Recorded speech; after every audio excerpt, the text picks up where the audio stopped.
1960 সালে বিশ্বব্যাংকের মধ্যস্থতায় সিন্ধু নদীর পানি বণ্টন নিয়ে ভারত পাকিস্তানের মধ্যে সিন্ধু চুক্তি হয়। এই চুক্তির সুবিধাভোগী ছিল পাকিস্তানের প্রায় কয়েক কোটি মানুষ। 1960 সালের পরে হওয়া তিনটি ভারত পাকিস্তান যুদ্ধেও এই চুক্তিতে ছেদ পড়েনি, তবে এই প্রথম এটি অনির্দিষ্টকালের জন্য স্থগিত করা হলো।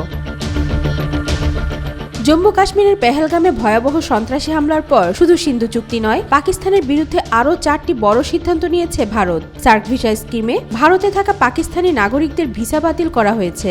ফলে এখন যারা দেশটিতে এই ভিসায় অবস্থান করছেন তাদের আগামী 48 ঘন্টার মধ্যে দেশ ছাড়ার নির্দেশ দেওয়া হয়েছে। এছাড়া নয়াদিল্লিতে পাকিস্তানি হাইকমিশনে নিযুক্ত নৌ ও বিমান উপদেষ্টাদের ভারত ত্যাগের জন্য 1 সপ্তাহ সময় বেঁধে দেওয়া হয়েছে।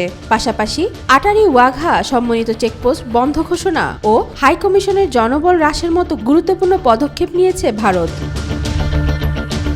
তবে বসে নেই পাকিস্তানও। ভারতীয় সিদ্ধান্তের জবাবে পাল্টা পদক্ষেপ নিচ্ছে দেশটি। পাকিস্তানের ন্যাশনাল সিকিউরিটি কমিটির জরুরি বৈঠক ডেকেছেন প্রতিরক্ষামন্ত্রী খাজা আসিফ। পাকিস্তানের প্রধানমন্ত্রী শাহবাজ শরীফের নেতৃত্বে জাতীয় নিরাপত্তা কমিটির এই বৈঠক অনুষ্ঠিত হবে।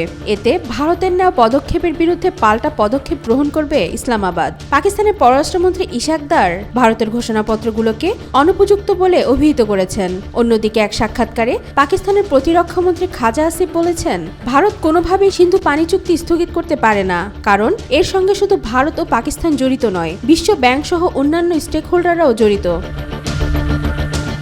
মঙ্গলবার বিকেলে কাশ্মীরের পেহেলগামে মর্মান্তিক এই বন্দুক হামলা 2019 সালের পর কাশ্মীরের সবচেয়ে প্রাণঘাতী হামলার ঘটনা বলে বিবেচিত হচ্ছে। এই ঘটনায় অন্তত 26 জন নিহত হয়েছেন, যাদের বেশিরভাগই ছিল পর্যটক। এর আগে 1919 সালে সন্ত্রাসী হামলায় 40 জন ভারতীয় আধাসামরিক বাহিনীর সদস্য নিহত হয়েছিলেন। ওয়াহিদা পারভিন নিশিতা, আজকাল।